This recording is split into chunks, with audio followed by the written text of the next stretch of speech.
Aquí estamos. ¿Qué tal? Saludos para todos, para todas, amigas y amigos de Letras en Directo. Volvemos, como es la promesa de siempre, con los escritores, con la poesía, con los cuentos, con las novelas, con la letra que nos emociona. De tal manera que Letras en Directo es una aventura literaria que venimos a gozar cada vez que nos encontramos acá dentro de esta librería, la Casa del Libro, en Casa de Cervantes. Ya está con nosotros Tito Bassi. Es un honor tenerte acá, Tito. Gracias por aceptar la invitación. Gracias, Rómulo. Me costó un poquitín porque yo siempre fui un hombre alegre y ahora soy un hombre triste, por lo menos viendo la cara, porque me agarró primero una enfermedad medio horrible que es el Guillain-Barré, el síndrome de Guillain-Barré, y luego como retoque final, el Parkinson, que me acompaña desde hace unos 3 años. Entonces, una de las características del Parkinson es que te borra la expresividad de la cara, me la borró. El entusiasmo de escribir no me lo borró porque empecé a escribir cabal cuando me dio la enfermedad. Me pregunté qué hago ahora y ahora entonces dije voy a escribir y me puse a escribir y quiera que no, siento que estoy encontrando algún pequeño éxito y eso me da motivación. Formidable. Aquí yo estoy seguro que no vamos a tener ningún obstáculo, vamos a tener una conversación amena, vamos a aprender mucho, pero lo mejor de todo es que vamos a disfrutar este momento, este encuentro con las letras y con tu persona, que realmente sos como un personaje peliculesco, novelesco, definitivamente. Esta es la obra que yo tuve la posibilidad de leer, ¿sabes? Eh, Está con nosotros también Valeria. Hola, Valeria. Hola, ¿qué tal? De regreso, acompañando a Don Tito y a Rómulo. Sí, muchas Encantada de gracias. saludarlos otra vez. Y Valeria me hizo el favor de traerme esta obra, la dejó aquí en la Casa del Libro. Yo la vine a traer el viernes por la tarde. No pude tocarla. Bueno, sí la toqué, ¿verdad? El sábado también, pero oficialmente la empecé el domingo. Y me prendí tanto que ayer viernes la concluí, siempre con ese dolor que sentimos los lectores cuando estamos leyendo algo que es extraordinario, porque estamos a las últimas 3 páginas queriendo leerlas, pero a la vez deseando que no se termine. Que no se termine, sí. Sí, entonces ayer la concluí y quedé tan impresionado gratamente que tipo 6:15 de la tarde estaba concluyéndola y dije, para que este sabor en el paladar no se me quite, no voy a tocar esta noche el Facebook, porque el Facebook lo distrae a uno, ¿verdad? Entonces, lo que hice fue ponerme a ver una película, esa Pantera Negra. Me puse a verla y ahí cerré. Pero vamos a hablar entonces de esta obra que fue escrita por Tito. Yo lo pude constatar bien, que es donde expresas tu agradecimiento al pueblo de Livingston. Correcto. Y sabes que nosotros los guatemaltecos, o digo yo personalmente, sentí que la estabas escribiendo para mí.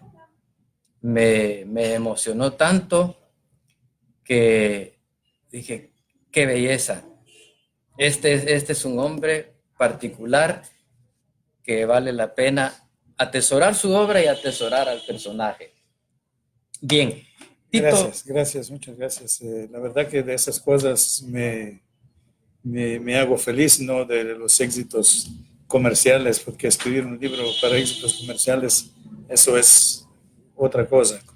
Algunos, o es jugar lotería, digamos. Para mí las satisfacciones en una fase complicada de mi vida, eso es lo que más vale. Qué bien. Tito, vamos a empezar, vamos a hablar un poquito del Parkinson, pero antes de eso, vayamos al origen, al génesis. Naciste en Europa, naciste en un lugar, bueno, yo cuando vi el nombre Insubria, así se pronuncia, ¿verdad? No, Insubria, no, sí. Insubria. Me parecía que ya conocía el nombre, pero no, estaba equivocado. Claro. Estaba confundiendo Insubria con Ínsula, que es la isla que aparece en Don Quijote de la Mancha, ¿Cómo no? que es la que le ofrecieron a Sancho Panza. ¿Cómo no? Pero indudablemente, cuando me fui al mapa y a buscar un poco de información, dije, no hay mucha distancia entre Ínsula e Insubria porque es un territorio también prácticamente pequeño, ¿verdad? Pequeño, y si queremos hacer un paralelo, Insubria, que es un área muy antigua, donde hubo un pueblo antiguo que la ocupó un cierto tiempo, tiene en siglos más recientes fue ocupada por los españoles, es decir, por la Casa Real Española, por lo tanto, que tenía el parentesco con casas de Austria y de casas nobles de Austria y de Italia, y por lo tanto no somos tan lejos de Don Quijote y de España. Históricamente hubo nexos, por eso hay palabras en el dialecto de esa región, etcétera, etcétera. Pero Insubria, así como puede ser desconocida aquí, o como tal vez te resultó desconocida a ti, es desconocida para muchos de mis paisanos y muchos italianos, porque, repito, es una región histórica de antaño que no ha vuelto a mencionarse mucho, pues. Uh-huh. Insubria está en la frontera entre Italia y Suiza. Abarca, digamos, la parte italiana de Suiza y una provincia y media de Italia, es decir, una parte de Piemonte y una parte de Lombardía, y podríamos decir que la capital de Insubria en su momento se llamaba Mediolanum, que posteriormente se llamó Milano, en origen mediolano, ¿no? Esa es Insubria, pues. Sí. Bien, y por esa razón es que muchos en tu biografía dicen que sos suizo-italiano. Sí, pero algunos dicen ni suizo ni italiano. Ni de aquí ni de allá, Sí, dirían los así es, mexicanos. sí, sí. Bueno, pero Insubria no pertenece ni a Suiza ni a Italia, ¿o sí? Insubria ya no existe políticamente. Insubria es un área, podríamos decir, geográfica, pero inclusive no marcada en los mapas, porque fue antiguamente un área cuando fronteras no existían, no se trazaban fronteras de orden político y ideológica posiblemente, pero con la tolerancia del caso, es decir, no era una zona específicamente marcada con planos o con mapas, ¿verdad? Sí. Entonces, actualmente, ¿cómo está? Actualmente, solo históricamente, los estudiosos saben que existe. Si quieren descubrir hasta dónde llegaba y qué alcanzaba, etcétera, etcétera, lo puede estudiar, lo puede ver en escritos antiguos, pero podríamos decir que es prácticamente políticamente es un área inexistente. Pues. Uh-huh. Se desvaneció, digamos, con el tiempo, ¿verdad? Se desvaneció también el pueblo, y los insubres que vivían ahí se diluyeron o se mezclaron con otros pueblos, especialmente invasores que históricamente corrieron por siglos de norte a sur y de sur al norte de Europa. Pero entonces, ¿tu ciudadanía quedó de suizo o de italiano? No, de suizo porque hubo, cuando Napoleón rectificó, corrigió las fronteras europeas, en muchos países intervino y dispuso eso queda aquí, queda allá, etcétera. Por eso hay una parte de Suiza italiana que pertenecía a Italia, o por ejemplo en el noreste de Italia hay partes alemanas de Austria que se adjudicaron a Italia, o en Yugoslavia hay una parte italiana que se adjudicó a Yugoslavia. En fin, hay muchos de esos lugares que traslapan, pero políticamente quedaron en países de otros idiomas, de otro idioma. Pues. Ya. Y de idioma. Entonces, ¿cuál es tu idioma materno? Materno es un dialecto que se habla en Suiza italiana, se habla en Milán, un poquito alrededores, y después hay un montón de otros dialectos, la mayoría ya no se hablan, y el idioma oficial, es decir, el de la escuela elemental o primaria, es el italiano, en el caso Okay. de la Suiza italiana. Sí. Ahora, Suiza en sí tiene el francés, el alemán y el reto-romano, que es un idioma considerado oficial, pero es una mezcla de latín y alemán. Superior. Saludemos en italiano a los amigos de Letras en Directo. Pues amici scrittori del Guatemala, un forte abbraccio da parte mia, grazie per ascoltarci, per vedermi, grazie a Romolo che mi ha invitato, vi auguro successo e buona fortuna anche a voi con la scrittura. Grazie. Superior. Tiene ese sabor delicioso el italiano también. Sí. Bueno, estamos entrevistando a un escritor guatemalteco, nacido en Insubria, Suiza, Italia. ¿Por qué guatemalteco? Porque Tito Bassi vino a Guatemala hace muchísimos años y se quedó en Guatemala, se afincó en Guatemala. Escogí quedarme. Escogiste quedarte. No me obligaron. Contanos eso. Sí. Contanos un poquito de eso para que nosotros entendamos, porque como te contaba antes de que empezáramos la transmisión, que en este programa tratamos de que el auditorio conozca al escritor lo más profundamente posible, hasta donde nos dan nuestros límites, ¿verdad? Y su obra. ¿Cómo es que, en qué momento decidiste abandonar Insubria y largarte y venir a parar a Guatemala? En forma un poco resumida, ¿verdad? Ya, hago una pequeña salvedad con respecto a conocer el escritor o el autor. Hay una teoría que dice que para no decepcionarse o para no cambiar de concepto después de leer un libro o unos libros, nunca habría que conocer el autor, porque a veces el autor es una sorpresa agradable y muchas veces es decepcionante, porque muchas veces la personalidad del escritor es totalmente distinta o diferente a lo que escribe, a lo que transmite. En este caso, voy a tratar de ser aceptado como persona, no solo como escritor.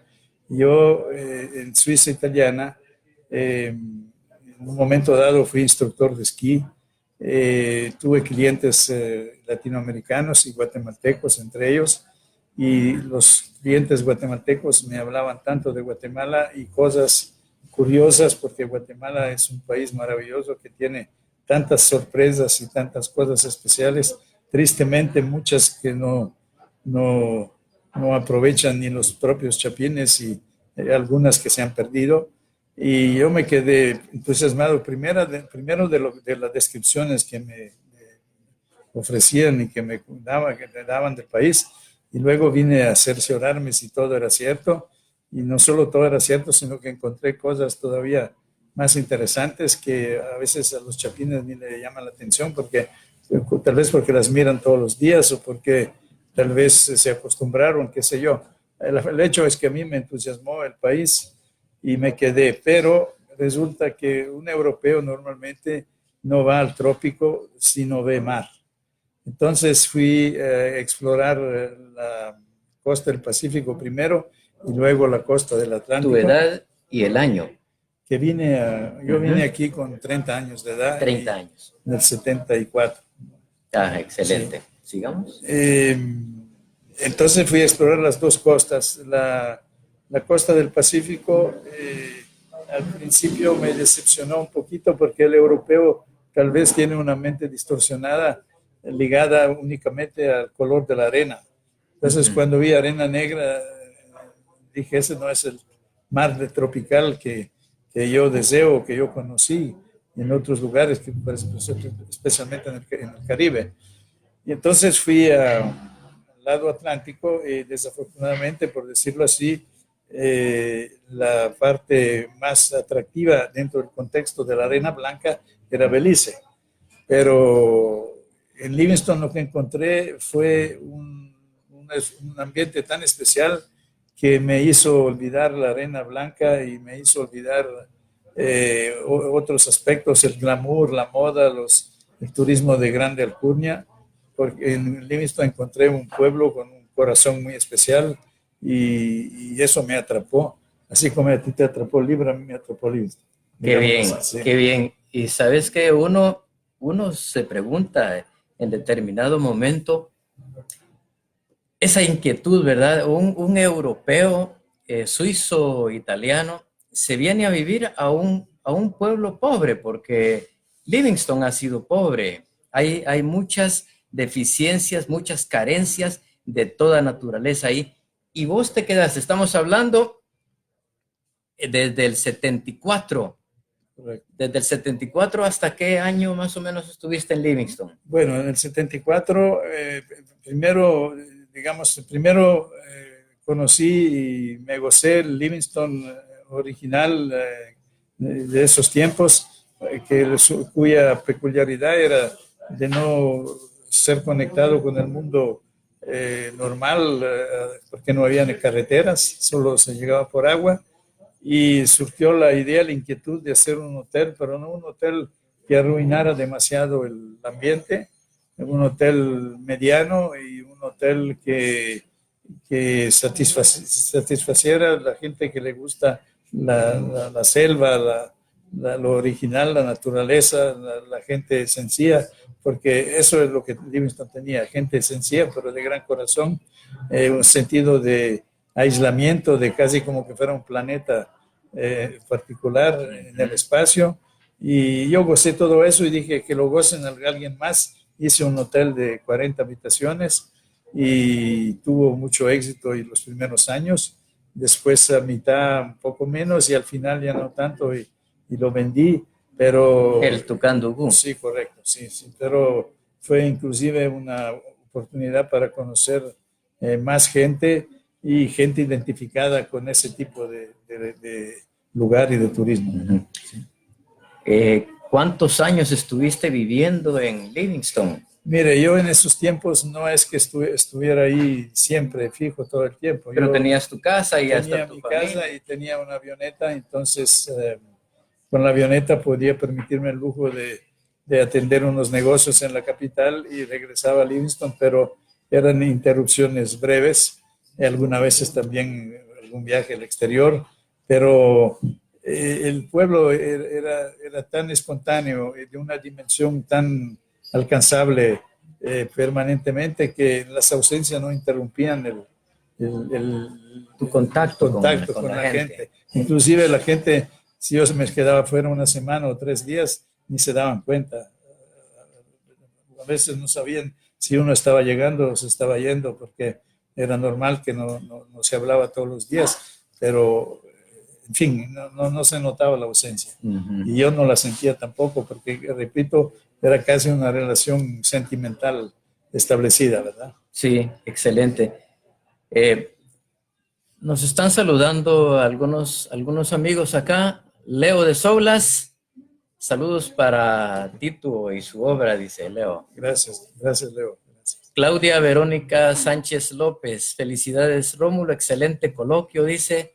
Rico, tanto como la obra y su autor, saludos y admiración a Tito Bassi.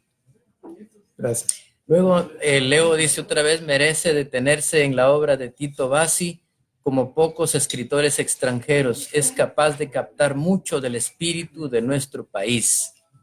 Pues dicho por Leo vale 10 veces más el cumplido, porque Leo Sí. es una persona muy capaz, muy inteligente, pero no es dado a muchos, a echar muchas flores. Sí, No, sí. no regala flores. Tiene las dos caras. Cuando Sí. hay que dar duro, también da duro. Así Entonces, tiene su sensibilidad, pero sí. tiene su carácter. Sí. Con Gracias. justicia creo yo que lo hace, Así es. Así es. Gracias, Leo. bien razonable. Bueno, ¿y tu español? ¿Cómo comes? Puramente, ¿Dónde? ¿Cómo? así como la escritura, así como me tiré al ruedo como escribiendo, me tiré al ruedo a aprender español con un poco de valor, porque tal vez al principio algunas palabras me las inventaba, pero con la capacidad de corregir inmediatamente. Yo a veces me divierto porque hay países, hay pueblos en el interior del país donde hay unos extranjeros que logran imponer palabras inventadas por ellos. Y yo no, modestamente me adaptaba a corregir inmediatamente la que miraba que era equivocada. No pretendía imponer palabras extranjeras, pero he visto algunos italianos geniales que logran imponer las suyas y apartar las verdaderas. Ah, correcto. Pero aprendiste perfectamente el español, lo hablas mejor que nosotros. No, tal vez no. Tal vez lo que he notado, un escritor nicaragüense hace poco me dijo que admiro porque participo y me siento como que te acompaño en tus libros y tenés la capacidad de decir en 4 palabras lo que yo a veces no logro decir con 8. Me emocionó mucho, pero me recordó que muchas veces a nivel del pueblo, cuando yo hablo, me dicen, don Tito, ¿usted por qué no es catedrático? ¿No? Y yo digo, no, hombre, no soy. Antes cuando hice el hotel me decían, ¿por qué no es ingeniero? Entonces yo le dije, ¿por qué los ingenieros llevan casco? Entonces, yo no soy ingeniero, y ¿por qué se decepcionaban? Al decirle que no era ingeniero, casi no estaba facultado para hacer el hotel, ¿verdad? Porque yo lo construí el hotel. Entonces, sí, pues. ¿Hiciste los planos también? no, los planos me lo hizo un arquitecto guatemalteco, que saludo, por cierto, Marco Morales, que también compartió conmigo muchas experiencias en Livingston. Y, en fin, el español que aprendí no fue de escuela, fue en la calle, pero fue chapín 100%. ¿Aquí lo veniste a aprender? No, Sí, ya traías. sí. ¿Ah? No, aquí lo aprendí. Aquí. Sí. Súper, en el in situ, ¿verdad? Sí. El movimiento. Bien. ¿Nos puedes ayudar, Valeria? Porque no hemos dicho que Livingston Forever es una de las obras de Tito, pero no es la única. Tiene varias obras publicadas. Entonces, quisiera que tú me ayudaras a leer. No sé si tú, esta parte donde aparece en esta solapa varios de los libros que él ha publicado, para que lo conozcan las amigas y amigos. Claro. Perdón que... No. Vamos a ver. O si no te ubicas allá en tu silla, te acercas, ¿eh? Aquí estamos. No, tú no. No, tú quédate, Tito. Vamos a ver otros títulos publicados en Suiza. Eso, sí, Tito está publicado en España y en Suiza también, y esperamos próximamente en México. Estamos muy emocionados por eso. Insubria Verso Nord, volumen 1 y volumen 2. Esos son en italiano, ¿verdad? Sí. Correcto. En Guatemala, de la antigua Insubria a Guatemala, volumen 1 y 2, que aquí tenemos una copia. El Molino del Oso, que es novela. Mala Vida. El Molino del Oso, hay ¿cuántas obras son? Dos. Una y dos, y está por publicarse el tercero. Tercera obra, es una trilogía del Molino del Oso. Sí. Mala Vida, Gavilán Blues, que es fantástico, pero Mala Vida es una excelente novela también. Gavilán Blues está más cerca de Guatemala, pero Mala Vida es un viaje increíble. Eso es lo lindo de Tito, que siempre nos lleva a conocer muchos lugares como buen viajero, y tiene una memoria prodigiosa. Sí, nos lleva a conocer muchos lugares a través de su escritura. Y en España, El Molino del Oso 1 y 2, y una compilación de Insubria Guatemala en un solo libro que se llama El Estuario de la Memoria, que es fenomenal. Y esas son las obras por el momento. Y nos prometió otro Livingstone. Otro Livingstone. Ajá, sí. Ahora me piqué, como dicen ustedes, porque el Livingstone lo escribí con cierta timidez porque no sabía si de repente algunos argumentos eran un poco atrevidos y otros podían ofender a alguien, pero vi por la recepción que tuvo, vi que no, que vale la pena que me dedique a un segundo con más cuerpo, con más dedicación y detalles todavía. Y a veces lo espontáneo queda muy bien, porque yo estoy impresionado. No pretendo quedar bien con vos, pero esta obra, cuando yo la terminé, dije, esta queda entre las 5 o 6 que yo tengo como favoritas. Gracias. Sí, definitivamente. Gracias. Y es un libro muy festivo, ¿verdad? Pero es que cuando uno va alcanzando el final y cuando lo cierra, es que el cierre, dije yo, qué atinado este cierre. ¿Cómo es? Yo puse aquí, que dije yo, en las últimas, qué buen final. Y luego escribí también emotivo cierre, y conecta con el título Livingstone Forever. Pues mira, Ramón, te puedo decir que gente que lee mucho y gente importante me ha prácticamente confirmado lo que me estás diciendo, por lo tanto, yo sé que el tuyo no es un cumplido así para quedar bien, sino que tiene sustentación, porque repito, no eres el único y me lo han dicho gente valiosa y, como tú, y nada, te puedo decir que eres un gran amigo de todos modos. Te he conocido hace poquito, pero creo que sí nos complementamos en esa admiración por la literatura y por lo que es Guatemala, que lo merece. Muchas gracias. Hay un capítulo dedicado al amate, el árbol del amate. ¿Sabes? Sí. Que cuando lo estaba leyendo, dije yo, ojalá que ese árbol no lo hayan botado, que no se haya caído, porque yo lo quiero conocer. Sin embargo, pero bueno, ahí sí, quienes lean sabrán del amate. Sí, se cayó tristemente, pero se salvó porque en el momento que yo lo salvé, porque corrí donde el alcalde en el momento que lo estaban cortando, me hizo caso, el alcalde Arana no lo cortó y prácticamente cayó por cuestiones naturales hace un par de años o 3. Pero sirvió de mucho porque inclusive muchos turistas lo fueron a ver, y ese detalle de que el hierro forjado de las tumbas, de las primeras tumbas, estuviera en las ramas, metido en la madera, porque el árbol se lo llevó creciendo, un detalle increíble, para mí muy emocionante, y si fuera de Livingstone más todavía, ¿verdad? Sí, desde luego. Uy, te digo que yo quisiera hablar tantísimo con vos que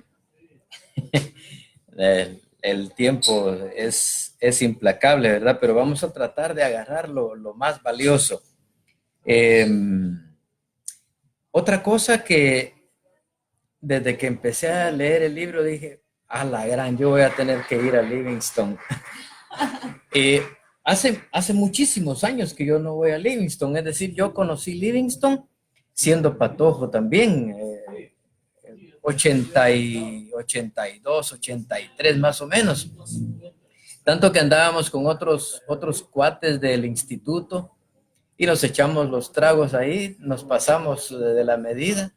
Y en la calle, cuando vimos que venía una procesión, nos sentamos o nos hincamos, nos pasó la procesión encima. Pero yo ya no recuerdo prácticamente, me imagino que Livingstone ha de haber cambiado ya en ese tiempo, y así que a raíz de este libro ya me he prometido que tengo que ir a dar una vuelta. No, vale la pena, a pesar de que ha cambiado mucho, pero sigue siendo un pueblo especial. Ahora que me hablabas de de la procesión, siempre me recuerdo que al principio, los primeros años, una vez que vinieron unos amigos suizos a visitarme, uno de ellos era rubio, mamado, como dicen aquí, y alto, y una señora me paró y me dijo, mire, don Tito, ¿será que su amigo se queda para la Semana Santa? Que nos gustaría meterlo de romano en la procesión de la Semana Santa. Entonces, les hacía falta un canche alto de romano en la procesión y querían que el amigo se quedara, pero no pudo. Sí. Bueno, de las anécdotas, ¿verdad? Sí. Roberto Cifuentes, vení, tenemos acá de visita a Roberto. Bueno, te saludamos cordialmente. Y hoy acá con Tito decidimos, no porque nosotros seamos bebedores, pero yo especialmente deseaba tomarme un traguito de vino De café. como para mojar esta obra que me parece suprema, me parece muy importante. Así que Y salud por esa obra. Vino de café. Este es vino de café, Sí. ¿saben? No es tan así, hablemos de alcohol, un vino de café. Bueno, mientras seguimos conversando.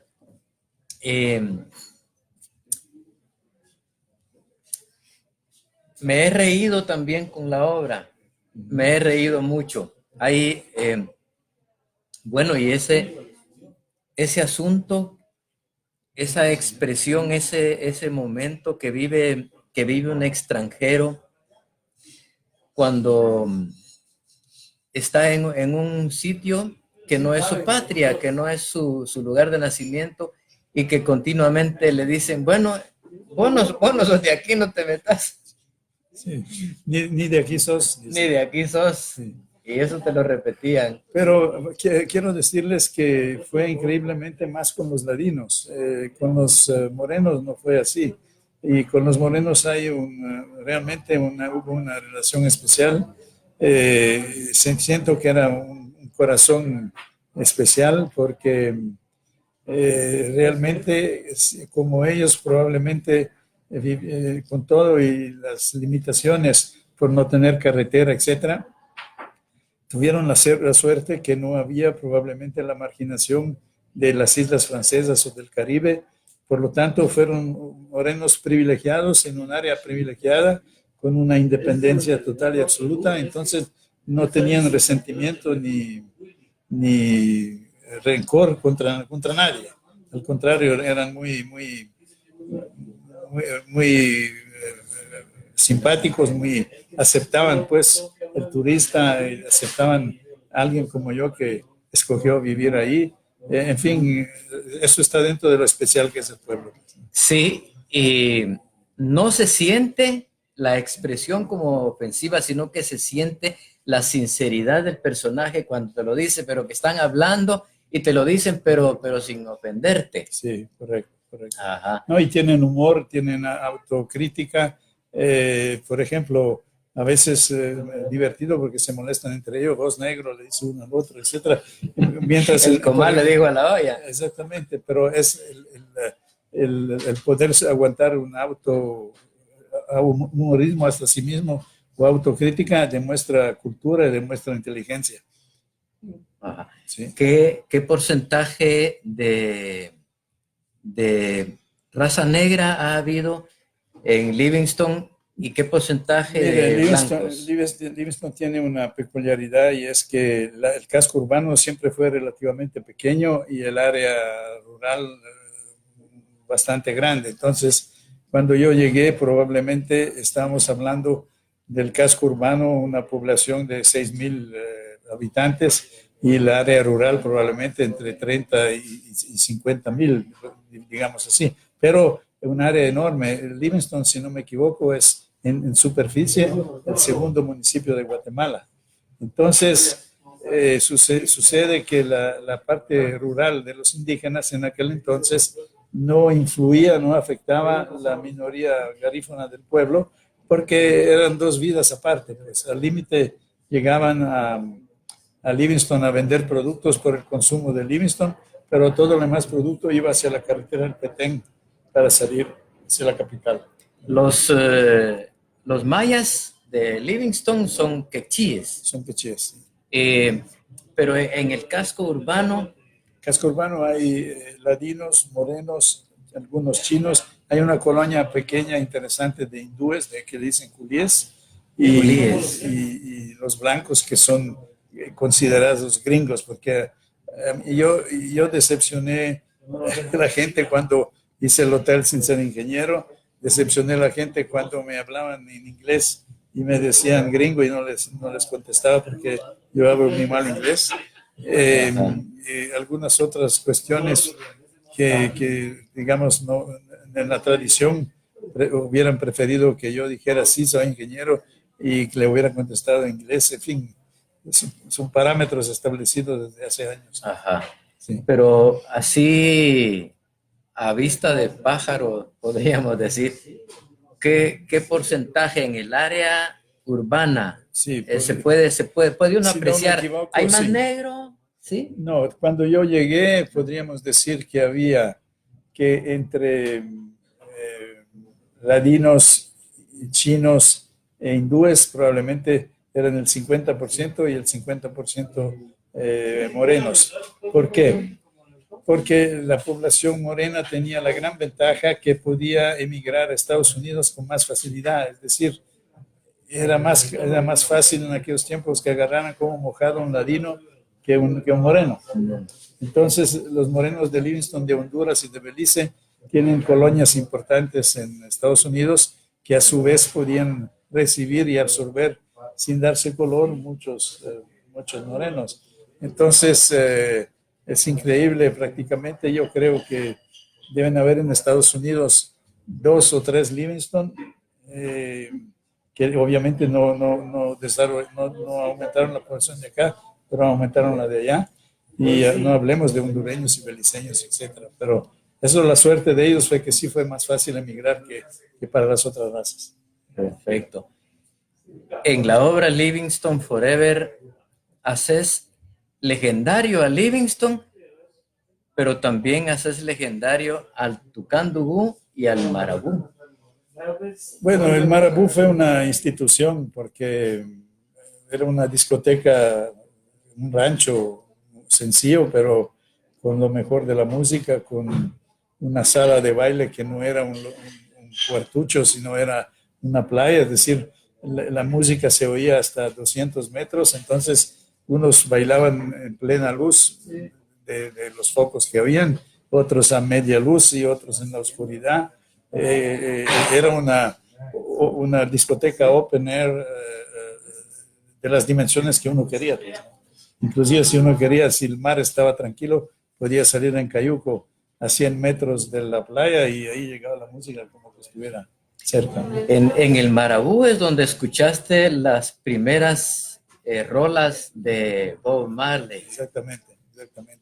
En ese tiempo estaba empezando Bob Marley, ¿verdad? Todavía no Sí. era una leyenda. No, pero ahí empezó. Yo, digamos, de hecho, yo cuando fui a Suiza, una vez que fui a Suiza, me llevé una grabación de un disco que un beliceño trajo de Jamaica y en Europa no lo habían escuchado, todavía no existía eso. Todavía no, ¿verdad? Y el Hotel Tucán fue interesante porque al principio cabalmente fue un poco la novedad por mucha gente de Guatemala.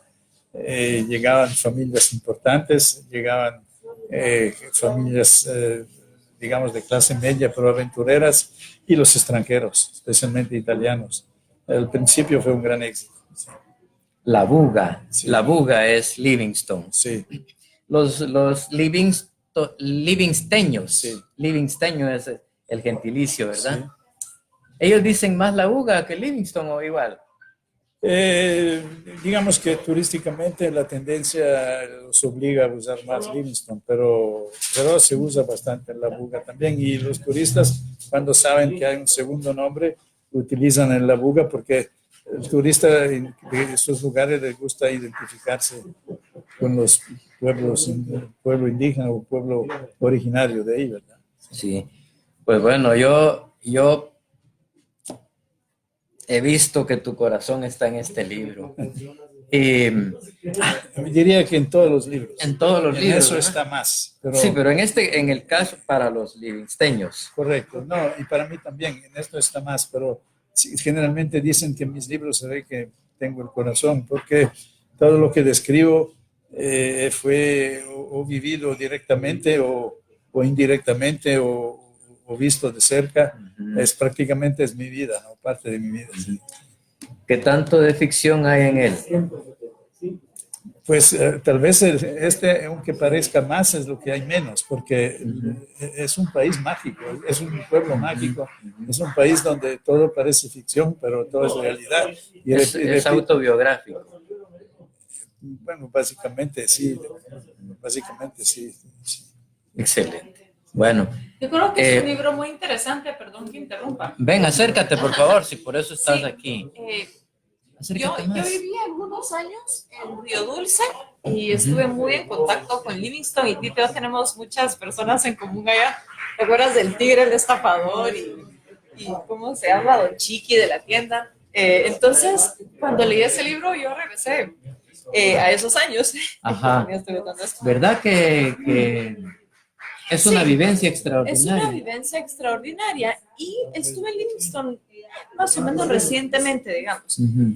Y la cultura se ha ido en los garífunas, se han ido apartando del casco urbano, se han ido moviendo más hacia la playa y se han alejado. Toda la parte turística ya está tomada por negocios y otro montón de cosas.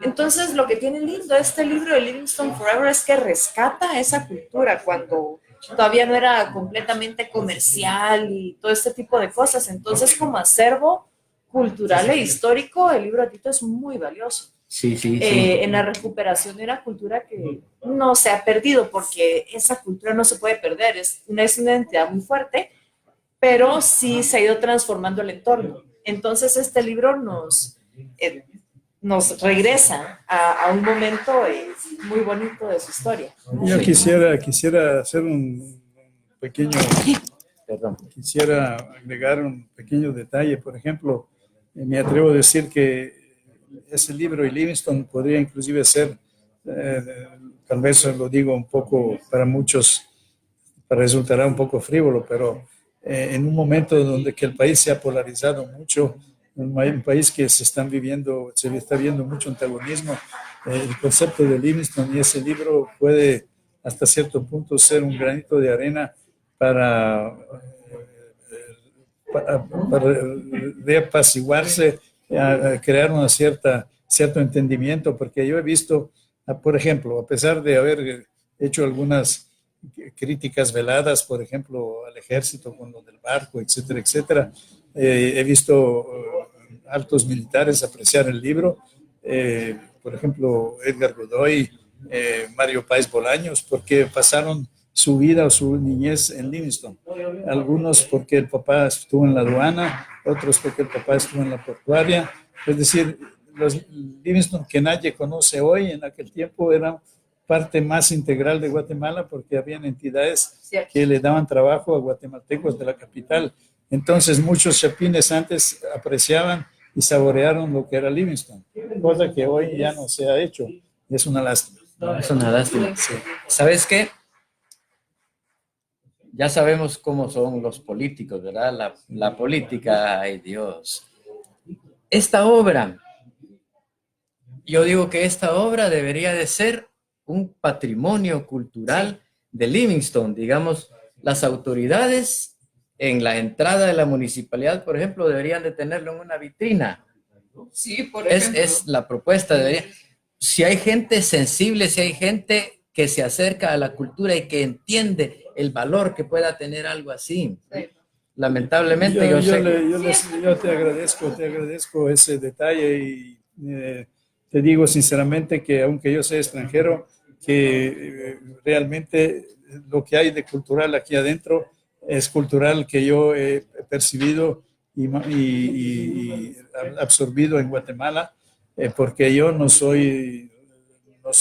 vengo de ninguna universidad ni de ninguna escuela importante de europea. Yo soy una persona sencilla que no ha estudiado nada, nunca he entrado en una universidad, Eso es lo mejor. Mi No está preparación, contaminado. mi preparación es chapina 100%, por lo tanto, créanme que no le hago ningún daño de invasión o de interferencia a Guatemala, al contrario, sí es mi corazón, pero es guatemalteco lo que hay aquí. Así Sí, es, sí, no, efectivamente. es una gran ventaja que no, escrito desde la perspectiva de una persona que no tiene ninguna influencia previa social, cultural, de crecer en Guatemala, porque uno no lo puede ver tal cual, siempre hay alguna influencia en la manera en que vemos las cosas. Entonces, desde la perspectiva de Tito es muy bonito porque está describiendo lo que ve y eso con un corazón más limpio en ese sentido. Sí. Nunca he tenido un problema en frecuentar ricos, pobres, morenos, indígenas. No, nunca ha sido un freno para mí. Sí, y eso es lo que realmente a mí me sensibilizó más cuando en la parte del capítulo El Amate hay unos, podríamos decir que son campesinos los que están ahí, llegan a coronar a sus seres, a sus difuntos, y te invitan a comer y te sentás en el suelo a comer con ellos. Sí. No, y eso lo hice mucho. Eso. Y luego tuve una finca que describí poco, pero tuve una finca donde conviví más con los quechíes, y esa que lo voy a reservar para el segundo libro, porque eso era común, ese intercambio también con los quechíes, y es todo otro aspecto que merece una atención, porque, repito, Guatemala se está, tal vez digo una palabra exagerada tal vez, pero comparado con lo que yo conocí cuando vine, si no se pone freno, se está destruyendo ecológicamente y socialmente, y se está perdiendo una cantidad de cosas que solo Guatemala tenía y que otros países quisieran tener. Sí, no, y ahí uno comprende la capacidad que tenés de empatía con las personas, porque, bueno, para el livingsteño, no te nos vayas, Valeria, quiero pedirte un auxilio. Vaya, que para el livingsteño, ese suizo, decían ellos, ¿verdad? Sí. El suizo tiene pisto, tiene pisto. Sí. Y tenías la capacidad de juntarte con ellos a comer en el suelo, a comer en cualquier lado, que esa familiaridad, esa confianza, eso, a ellos los tenía tenían que agradecer, lo digo yo, y te sentían muy, digamos, muy de su gente. reconocerlo, lo reconocían, y lo reconocieron, y tengo todavía hoy muchas señas de simpatía y de amistad que me emocionan, pues no lo puedo negar. Pues. Sí. Mira, Valeria, ¿nos puedes ayudar? Tenemos Begoña Bravo, dice, hola mis queridos Tito y Rómulo, los abrazo con todo mi cariño. Begoña. Begoña, gracias. Mira, puedes acercarte un poquito, Valeria. Valeria Cerezo. Este es también un honor para Letras en Directo que esté ella con nosotros acá, ¿sí? Ahí, ven con tu silla, solo para que nos leas los títulos de los capítulos que contiene Livingstone Forever, por favor. Los títulos de los capítulos. Ok, vamos a ver en el índice. Bueno, eso me lo tienes que decir tú cómo se pronuncia, Tito. Witty Binafi. No, pero eso es solo buenos días. Buenos días. Sí. Es una introducción, ¿verdad? Sí.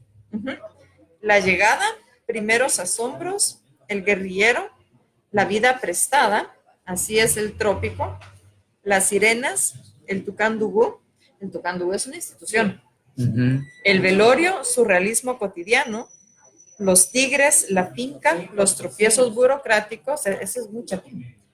El arca, la buga, un golpe sin líder, folclor tropical, eso me encanta. Bajo la primavera civil, el legionario, el barco maldito, Livingstone resurge, ese el barco maldito es interesantísimo. Ajá. The Medicine Man, una trágica Navidad, Lady Patricia, Los Alemanes y El Amate. Y Es que El Amate, yo lo primero que leí antes de que estuviera publicado del manuscrito, ¿te acuerdas? Eso fue hace como 2 años. Fue el capítulo de El Amate. Le decía, Sí. tú tienes que publicarlo ya, este libro es precioso. Sí, hombre, de Fue la verdad. primera lectura que hice de Livingstone Forever. ¿De verdad? Encantador, sí.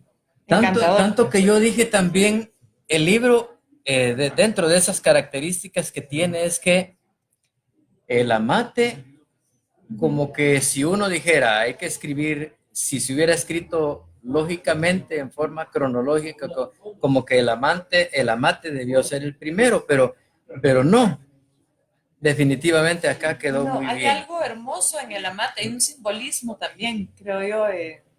Sí. Y es lindo, a mí me encanta como Tito es tan observador, que mira esas rejas de los Ajá. mausoleos, que el árbol las levanta, conforme va creciendo se las lleva con él. Es una imagen preciosa. Y digamos, la pulpa de madera Sí. del árbol las traga y entonces mitad del hierro está metido en el árbol y mitad al Y la aire. mitad al aire, Sí. sí. Es una belleza.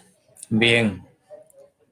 Pero no hemos saboreado las letras, el contenido, parte del contenido del libro, porque no podemos saber, son 380 páginas. Yo quedé extasiado con algunos capítulos que puchica, dije yo. Empecé, por ejemplo, poniéndole Una trágica Navidad.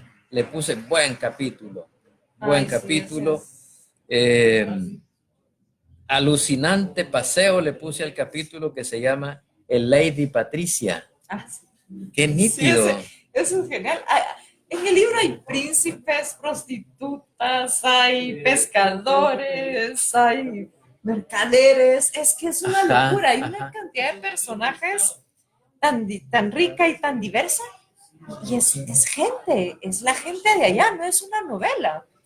Entonces, ese capítulo, el negrito que viene con el pescador con su gran Sí. pescado en el cayuco y una francesa fofurufa dice, yo no voy a comer de ese pescado porque está en pelotas el negro. Está en pelota y lo tenía contra para esconderse, Ajá, sí, para cubrirse. para cubrirse la... ¿Tenés tus lentes o puedes leer así? No tengo los lentes, pero vamos a ver, leer cuál. Yo te subrayé algunos aquí. Este, por ejemplo, este es de qué capítulo, déjame ver. Del capítulo Un golpe sin líder. No me vas a meter en política. ¿No? Sí, te voy a meter. No, creo yo que no. Vamos a ver aquí. Y hay una señal a donde podemos llegar. Bueno, avanza y ahí miramos dónde. Días más tarde, en la oscuridad de la madrugada, me despertaron unos gritos en la calle. Don Antonio, agarraron a su hermano, agarraron a don Marco. No miro muy bien, pero bueno. Me levanté atolondrado en medio de la noche sin entender Voy a dar más claridad. qué estaba pasando. Miré donde la ventana del segundo piso, una nube frenética de palomillas y mosquitos, borrachos por la luz del farol de la calle, apenas dejaban entrever a la esposa y a la hija de mi asistente mirando hacia arriba. ¿Por qué?, pregunté. Es que lo agarraron los soldados. Iba sin documento de identificación. Mierda, exclamé. Lo hicieron por chingar, porque mi hermano y Tony Iglesias son desde hace días los únicos canches en el pueblo. ¿Cómo no lo reconocieron? Si a mi hermano hasta el apodo de Chuck Norris le pusieron los propios infantes. Entre el pudor suizo rezagado y el afán chapín que se me había pegado, me puse la pistola al cinto, lo que en el pueblo era un inequívoco signo de distinción frente a la tropa, frente a la gente y frente a los comisionados militares. Con paso decidido, enfilé rumbo a la loma, sin percatarme por la prisa y el enojo que atrás en la oscuridad me seguía un nutrido grupo de vecinos. Por la vehemencia de mi andar, al nomás empinarse en la callecita, apenas alcancé a ver de reojo unos costales de arena apilados desde los cuales unos soldados erguidos me apuntaban. ¡Alto! ¿Quién va?, gritó. Con indignación contesté sin parpadear, al puro estilo oligárquico. Baje esa mierda o aquí mismo nos morimos los dos. ¿Sigo? Otro poquito. Y seguí decidido cuesta arriba. Los vecinos embrujados por mi actuación me seguían sin rechistar. A mitad de la loma, junto cruzando el seto de la casona del destacamento, escuché con la oscuridad tronar un cerrojo de recámara vacía de Galil, que por cierto suena chatarra, y me encontré cara a cara con un cabo que me increpó apuntándome. Alto, identifíquese. Tranquilo, soy el suizo del hotel. Aquí no pasa nada, solo quiero hablar con el capitán del puerto. Regrese por donde vino o se va a meter en problemas, reiteró el cabo. Baje esa arma, yo también estoy armado y sé usarla. Y sabiendo del mal que padecía, me agregé. Además, hago una paréntesis, es porque yo sabía que no tenían parque. Ujú. Además, yo sí tengo parque de asobra, así que quiero hablar con el capitán D. Insistí con vehemencia. Déjeme pasar o mañana a usted le van a meter la verga.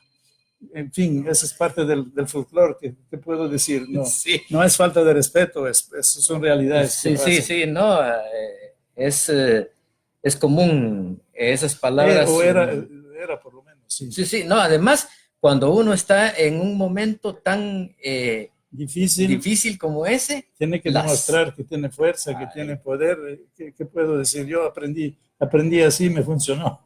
Y además estamos hablando frente a un militar, ¿verdad? Y hay que demostrar carácter, fuerza, y esas palabras salen en ese momento. Salen en ese momento. Y si ellos saben, la gente importante sabe que yo siempre he respetado, digamos, no lo estoy diciendo con mala sangre, pues. Sí, no, pero ese es uno de los capítulos muy emocionantes que hay, donde realmente expones, bueno, el personaje en Livingston Forever se llama Antonio. Sí. Antonio Ferrari. Digamos el alter ego mío. El alter ego tuyo. Pero eso fue real, te enfrentaste a los militares, llegaste con tu pistola y ofreciste tirar. No la saqué, estaba en su tolva y todo, pero las palabras, es que hay que entender, mire, cuando yo miraba a la tropa en muchos aspectos y pensaba en lo que tanta tristeza ha generado en el país, también a veces me he puesto a pensar qué preparación, qué entrenamiento, qué formación. En fin, eso es un tema ya muy complicado, que eso entra un poco en la política y habrá un libro que sigue todos los libros. El libro, podríamos decir, el libro rey será uno que entra profundamente en toda esa tragedia que ha dividido el país, pero que de un lado y del otro se ha tratado sin, a veces tristemente, profundos conocimientos. Y si alguien se ofende o quisiera discutir sanamente, pedirme el por qué lo digo, con mucha tranquilidad lo podría decir, porque yo vengo de un país donde el servicio militar era obligatorio y no era satanizado, y yo soy un defensor de la necesidad de un ejército en cada país, aunque fuera solo por dignidad, porque podría cambiar esa tendencia el día que alguien me demuestre que hay un país de izquierda que no tenga ejército. El día que un país de izquierda no tiene ejército. Y entonces yo soy el primero en decir que no lo tengan los de derecha o viceversa. Pero mientras el ejército, porque, repito, Suiza, aquí hay gente que me dice que Suiza no tiene ejército. Suiza siempre su ejército. Fue Costa Rica que se inventó que Suiza no tenía. Y Costa Rica sí no ha tenido. Pero tiene una policía que es más equipada que el ejército de otros países. Bueno, pero ya entramos en polémica. Ya que entraste en eso, sí. yo hago la pregunta. Sí. Es que el contexto, nuestra situación, este país, con todo lo que hemos vivido. Es un país peculiar. Es un país peculiar. En Guatemala, ¿cómo está y cómo ha venido? ¿Es necesario el ejército? Es que la pregunta ¿es necesario en Suiza? Yo en Suiza viví y hice un ejército, hice el servicio militar. Y en Suiza hay miles que son contrarios, pero con el voto no han logrado todavía eliminarlo, ¿no? Ahora, yo si hago un elenco de lo negativo o de lo necesario, empieza una discusión también en Suiza, pero por el momento, por mayoría, se mantuvo. ¿Que haya hecho daño? No. Como en Guatemala, aparte de la guerra y todo eso, daño no ha hecho, al contrario. Muchos indígenas, si no fuera, no quiero que se me multiplique el contenido, el efecto de lo que quiero decir, pero muchos indígenas en Guatemala, si quieren uno afortunadamente, si quieren otros desgraciadamente, la única formación familiar